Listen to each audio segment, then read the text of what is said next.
Ubu buhamya njyewe bwanteye ubwoba pe!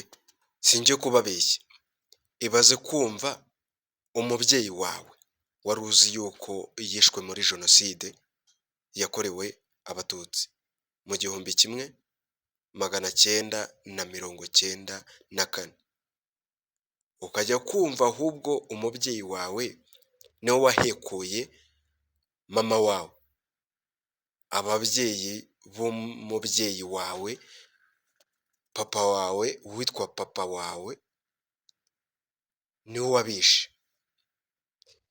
Reka mbabwire ukuntu rero ubu buhamya bumeze. Murabyibuka ejo bundi nibwo habaye inama y'urubyiruko ndetse yari yanatumiwemo umushyitsi mukuru ari we madamu perezida wa repubulika Kagame, Jeannette Kagame.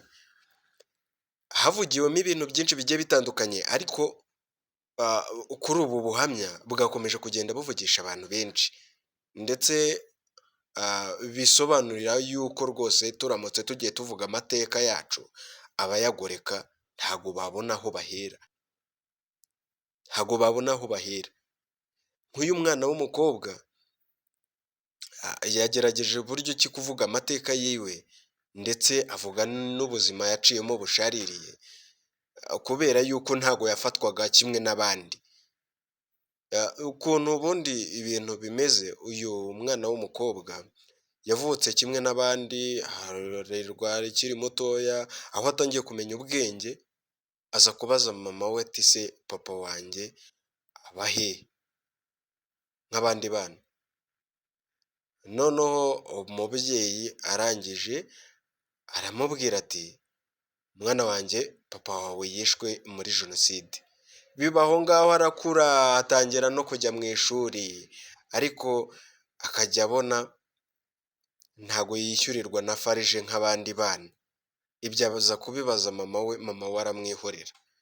Mu nyuma rero kugira ngo abashe kuba yamenya amateka amabi ise yakoze, ni uko haje ibigo bigiye bitandukanye byafashaga kuba byakansoringa cyangwa se byafasha abahuye n'ibibazo bigiye bitandukanye kubyivanamo bikaza kugorana bitewe n'uko byabaga biremereye.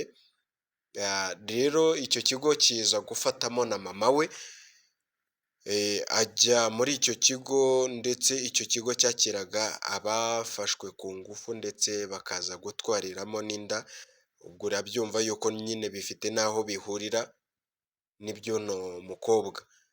Agezeyo muri icyo kigo rero nibwo yasangagamo abandi bana bagiye batandukanye n'ababyeyi bagiye batandukanye, aganira n'abandi bana bagenzi be, nibwo bamubwiye ati impamvu nyine twebwe turi hano ba papa wacu bagiye bafata ba mama wacu ku ngufu niko twagiye tuvuka, twavukiye nyine mbese mu bibazo byasizwe na Jenoside. Muri uko kubimubwira rero yibaza byinshi bimuhereza ihurizo ryo kuza kubaza mama we uko byaba byaragenze ndetse n'impamvu we atishyurirwa na FARG, dore ko yakomeje kugenda abimubaza, aramubaza ati "se kuki njyewe ntishyurirwa na FARG kimwe n'abandi?"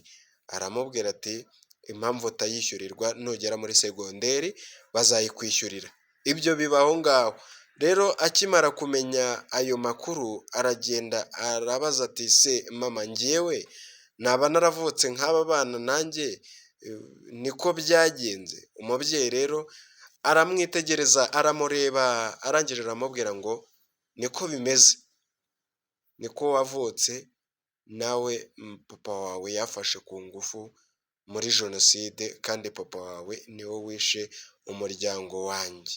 Uwo mwana biramubabaza ndetse bimutera n'ubwoba, agira n'agahinda gateye ubwoba. Noneho mama we arangije aramubwira ngo "ntuzongere kubimbaza, ntugire n'ikindi umbaza." Niho yahise yibukira yuko impamvu mama we yamufataga nyine nk'umuntu, nk'umwana utishimiwe ndetse akabura urukundo rw'ababyeyi, ibyo byose agenda abyibuka icyagiye kibitera. Yibuka n'ukuntu mama we yigeze kumubwira ngo narakubyaye mwana wanjye ariko sinzi icyo nzakumaza, ndetse n'abandi bazi iby'ayo mateka akajya abona nta kintu rwose, akajya abona ni nkaho ari umwana wanzwe, kuko yasobanuye yuko rwose nubwo yari abayeho gutyo ariko yari nk'igicibwa, yari nk'uwatawe, ariko mu nyuma ubwo bakomezaga kugenda babaganiriza aza kwisanga mu muryango, abana n'abandi, ibintu birakomeza bigenda neza.